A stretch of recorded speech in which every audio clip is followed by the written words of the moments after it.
Name it, not to judge it, but to understand it.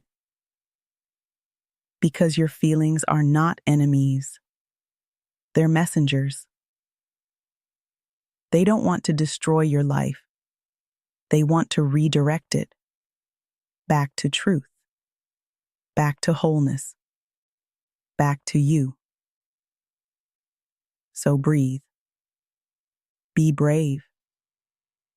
Feel what's really there.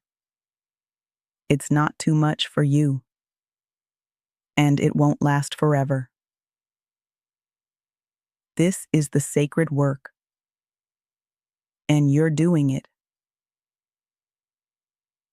Everyone heals differently.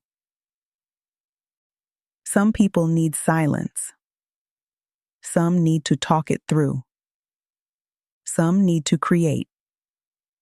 Others need to rest. There is no single blueprint for becoming whole.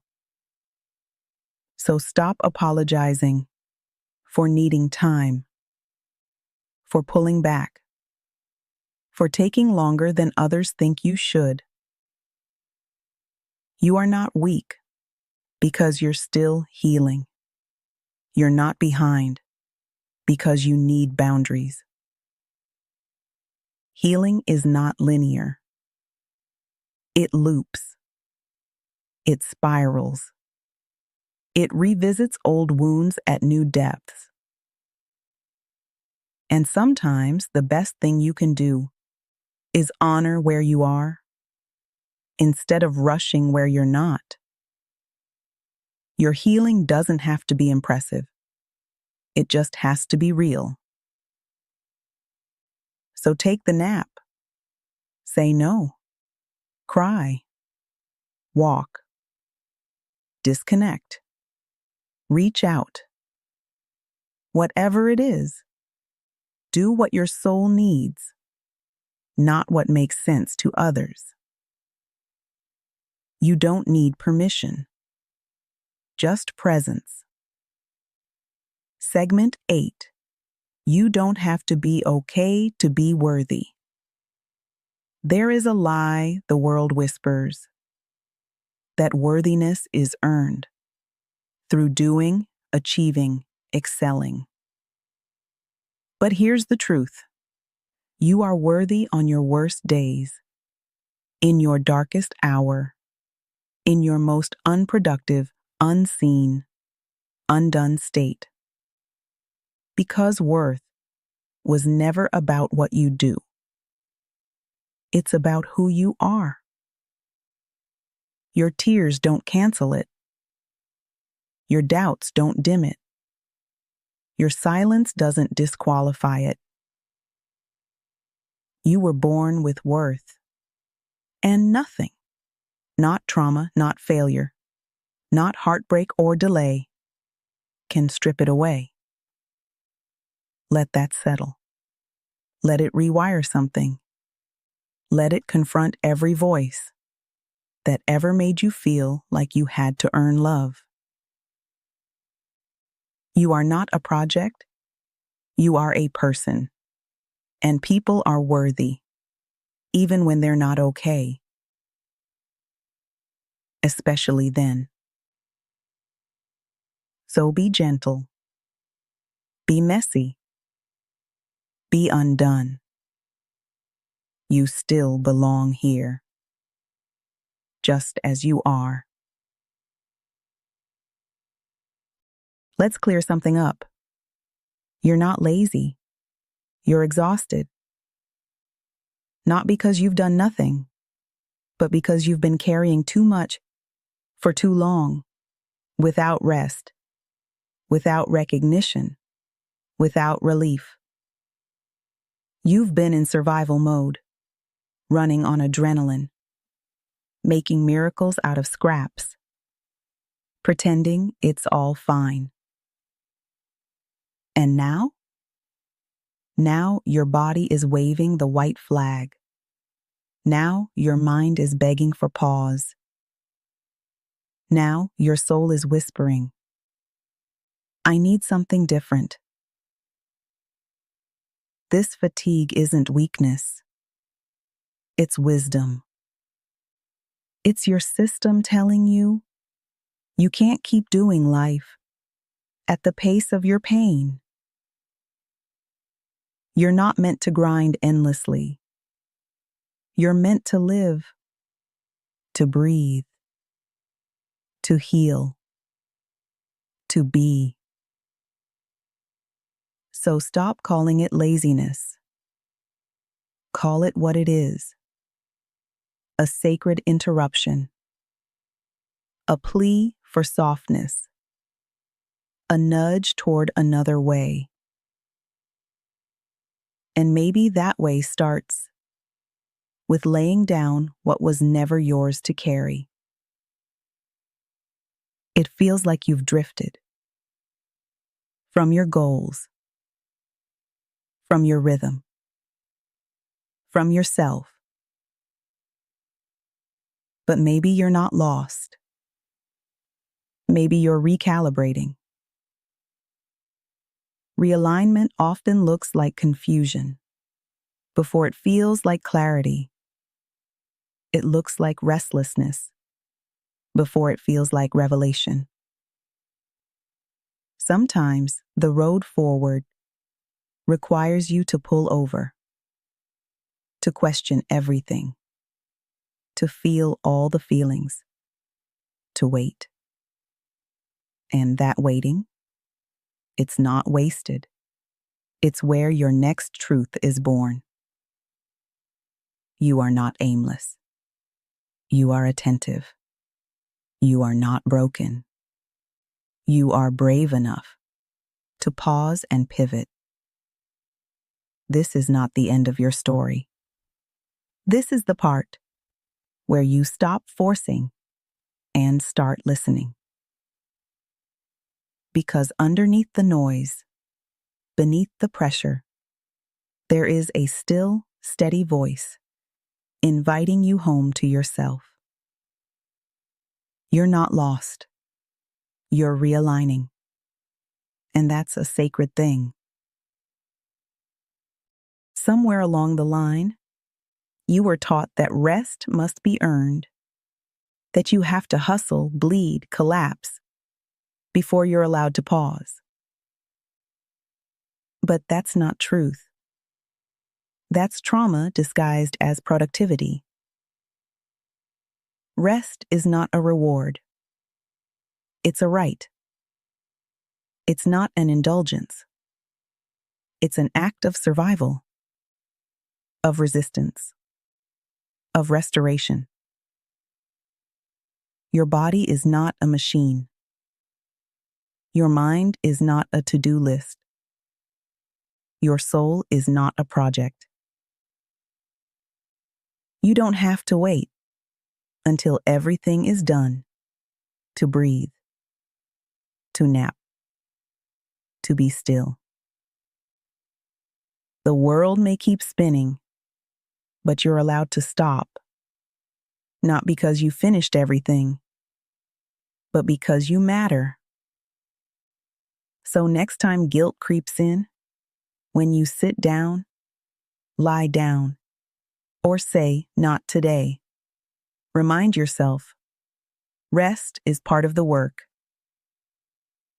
It's how you come back to yourself. It's how you stay yourself. And that is holy. You've been taught to prove, to perform, to be valuable through output, appearance, perfection. But worth? It's not something you earn. It's something you already have. You are worthy of peace before you accomplish a single thing, before the inbox is cleared, before the bills are paid, before the smile is rehearsed. Let that sink in. You don't need to show up perfect to be seen. You don't need to have it all together to be loved. Peace is not the prize at the end. It's a path. It's a practice. It's something you get to choose, even in the mess. You can step out of the proving. You can lay down the pressure. You can exist without performance and still be enough. Today, let that be your quiet revolution.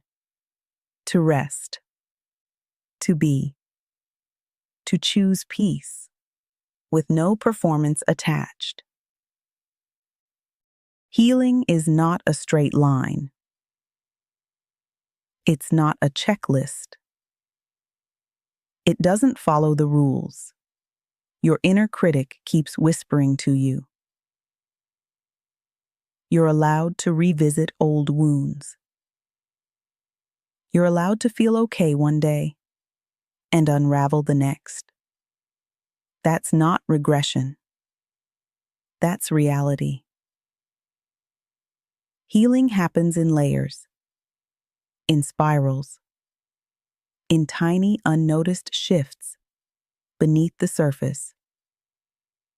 Sometimes the most powerful thing you can do is notice the pattern without judgment.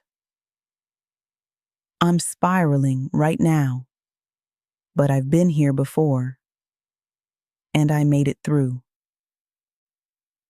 You're not back at the beginning. You're standing on ground your younger self paved through sweat, silence, and survival. So stop measuring your healing by how quickly the pain disappears. Start noticing how quickly you return to yourself. That's progress. That's strength. That's healing. You don't have to choose between sorrow and strength, between grief and gratitude, between heartbreak and forward motion. You can hold both. That's what makes you human. Let go of the lie that healing requires emotional purity, that you must feel one thing at a time, that joy cancels out the pain, or vice versa.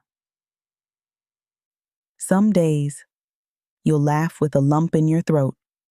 Other days, you'll cry while still believing things will get better. That's not confusion. That's capacity.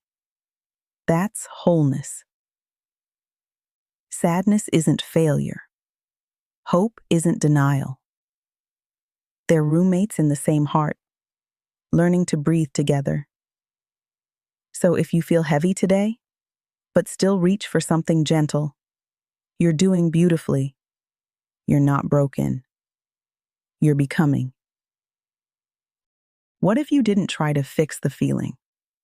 What if you let it ride in the passenger seat without letting it take the wheel? You've been taught that emotions need to be solved, eliminated, dissected. But feelings aren't problems. They're signals. They're messengers. They're waves. And you don't have to conquer a wave. You just have to ride it. You can go to work with sadness. You can cook dinner with grief. You can take a walk with anger beside you. You're allowed to feel and function. You're allowed to cry and continue. You're allowed to not be okay and still do what matters. This isn't emotional bypassing. It's emotional coexistence. Some days the heaviness doesn't lift, but you still rise. You still show up. And that's resilience. That's the deepest kind of strength. Self-care doesn't have to be a spa day, or a 3-hour routine, or a week off in the mountains. Self-care can be brushing your teeth, even when you feel numb. Drinking a full glass of water when your appetite is gone. Replying to one text, even if the others have to wait. Self-care is not about performance. It's about compassion. It's the moment you tell yourself, I matter enough to take one small step. Some days, self-care looks like setting boundaries. Other days, it's letting yourself cry, without apology. It's not always Instagram-worthy. It won't always be noticed, but you will feel it in your nervous system, in the quiet parts of you that are desperate to be heard. Today, let your care be small and still be enough.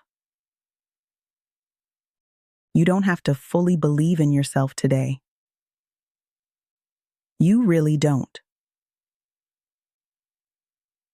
There are days when self-trust feels too far away, when your confidence is low, when your past echoes louder than your hope. But you don't have to fake it. You don't have to force a confidence you don't feel. Instead, borrow belief from the process, from the people who've walked this path, from the truth that healing doesn't require perfection, only participation. Every breath you take with intention counts. Every pause before reacting counts. Every boundary, every journal entry, every moment of stillness is a vote for your healing. You don't have to believe in your worth every second, but let your choices reflect it anyway. Let your life be louder than your doubt. Even if your inner voice trembles, keep showing up. You're not failing. You're forming. It's tempting to think you've ruined it. That because you backslid, or broke a promise to yourself, or had one bad day, it's over. But you're not starting over. You're starting again. There's a difference. Starting over implies failure. Starting again means resilience. You're not back at zero. You're not erasing progress. You're continuing the journey with new information, with deeper insight, with a scar that proves you healed once already. This isn't a reset. It's a re-entry. You've been here before, but you're coming back, wiser, stronger, more aware. So hold your head high, not because you've never stumbled, but because you keep getting up. Let your next step be gentler. Let your comeback be quiet. You don't have to announce your return. Just begin again. You've left yourself behind too many times. For love, for peace, for appearances. But the cost has been high. Because every time you disappear to keep others comfortable, you lose a little more of what makes you you. You don't have to do that anymore. You don't have to betray your own needs to belong. There is no version of healing that requires self-erasure. No version of love that demands you shrink. So today, stay. Stay with yourself. When the pressure rises, stay when the old urge to people please tries to hijack your body. Stay when your nervous system screams, disappear to be safe. You're safe here, with you. Every time you resist the abandonment reflex, you write a new story. You show yourself that presence is protection. You are not too much. You are not wrong for needing space, for having limits, for wanting peace that doesn't come at your expense. Stay. It's the bravest thing you'll do all day. You keep searching for stability in outcomes, in plans, in certainty. But true stability isn't in the calendar. It's in the body, in the breath, in the moments you tell yourself, I can be here and still be okay. That doesn't mean calm is constant. It means safety is cultivated. It means you're learning how to regulate, not just react. It means grounding your worth, not in how productive you are, but in how present you're willing to become. Stability is a feeling, not a fact, and it starts in the stillness. You make space for inside you. So today, when the world feels shaky, don't reach for control. Reach for care, for rhythm, for breath. Your nervous system isn't broken. It's learning. You're not unstable. You're adapting. If today's stillness helped you return to yourself, the next step is learning how to think clearly from that place. At 1 p.m., Dr. Carl Everett will be with you. He won't flood you with noise. He'll offer structure, sanity, perspective. The kind that cuts through the fog without judgment. Dr. Carl's voice is steady, the kind you can lean on when your thoughts feel tangled and your mind is running loops. Let him help you sort what's yours to carry and what was never meant to be in your hands. You've done enough emotional heavy lifting for now. Let clarity do the work for a while. He's here to guide you, just one breath away. You've been performing strength for so long, you almost forgot what it feels like to simply be. Strong at work. Strong at home. Strong when you're crumbling inside. But strength isn't a constant. It's not a mask you wear to make others comfortable. It's not the ability to endure endlessly.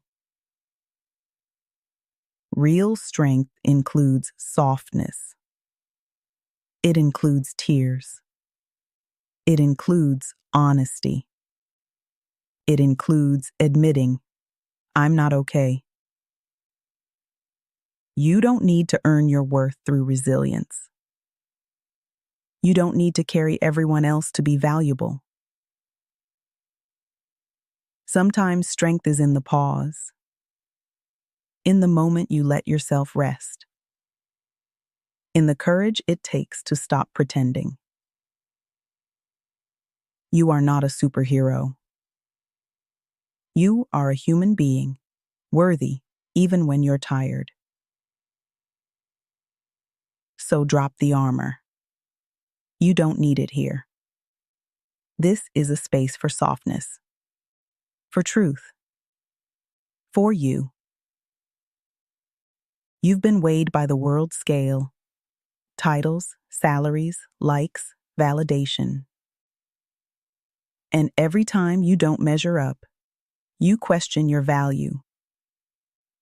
But your worth isn't up for debate. It's not determined by output. It's not awarded by applause. It is inherent, unshakable, undeniable. The world didn't give it, so the world can't take it.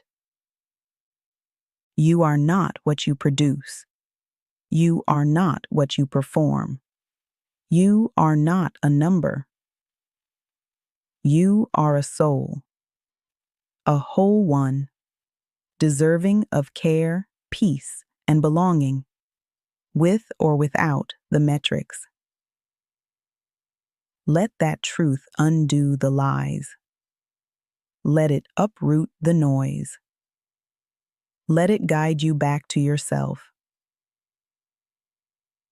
Midday can feel like a storm's eye, deadlines looming, energy fading, emotions stirring beneath your to-do list. You feel the push to keep going, to be productive, to ignore the ache behind your eyes and the pressure in your chest. But healing doesn't obey a schedule, and peace doesn't wait until everything is done. Sometimes the holiest thing you can do is pause, not quit, just pause. To take one full breath without rushing, to say to your nervous system, you're not in danger. This is self-regulation, not laziness, not procrastination. It's the art of meeting your moment without abandoning yourself inside of it. Let your body land. Let your mind unclench. Let your shoulders remember they are not shields. You don't owe the world your constant productivity. You owe yourself presence. So take this minute. Make it sacred. Let the rest wait. You'll return clearer, softer, stronger.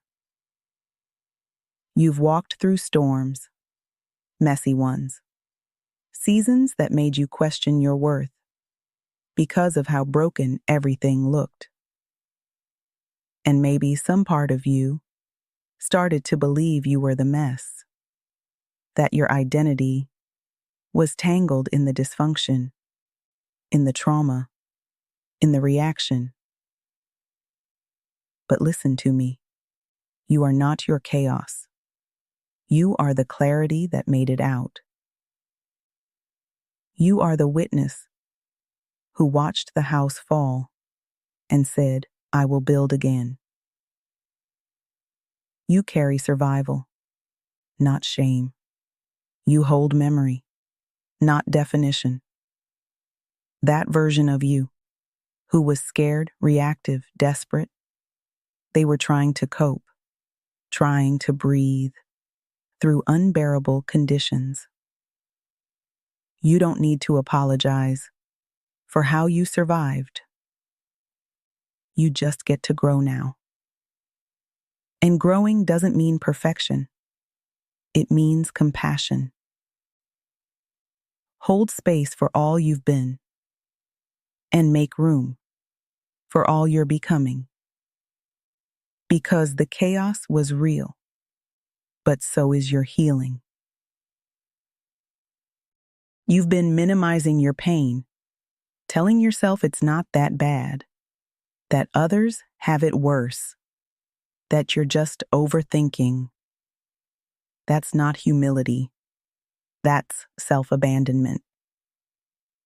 You deserve your own validation, your own belief, your own compassion. The hurt you carry, it counts. It's not exaggerated. It's not imaginary. It's not weakness. It's real. And it deserves a name. When you dismiss your pain, you delay your healing. When you tell yourself it's fine, while bleeding internally, you stay stuck in survival. There's strength in facing the truth of what hurt you. There's courage in saying, that shouldn't have happened to me. This is how healing begins, with honesty, not performance, not perfection. Be gentle with yourself, but be real, because you can't love a version of you refuse to see. You've been carrying something under layers of distraction. You smile, you work, you keep going, but underneath, grief, resentment, loneliness, confusion. It's okay. We all do it. We all pretend sometimes, just to get through the day. But pretending has a cost. And you feel it. In your chest. In your gut. In your sleep. You don't have to unpack it all at once.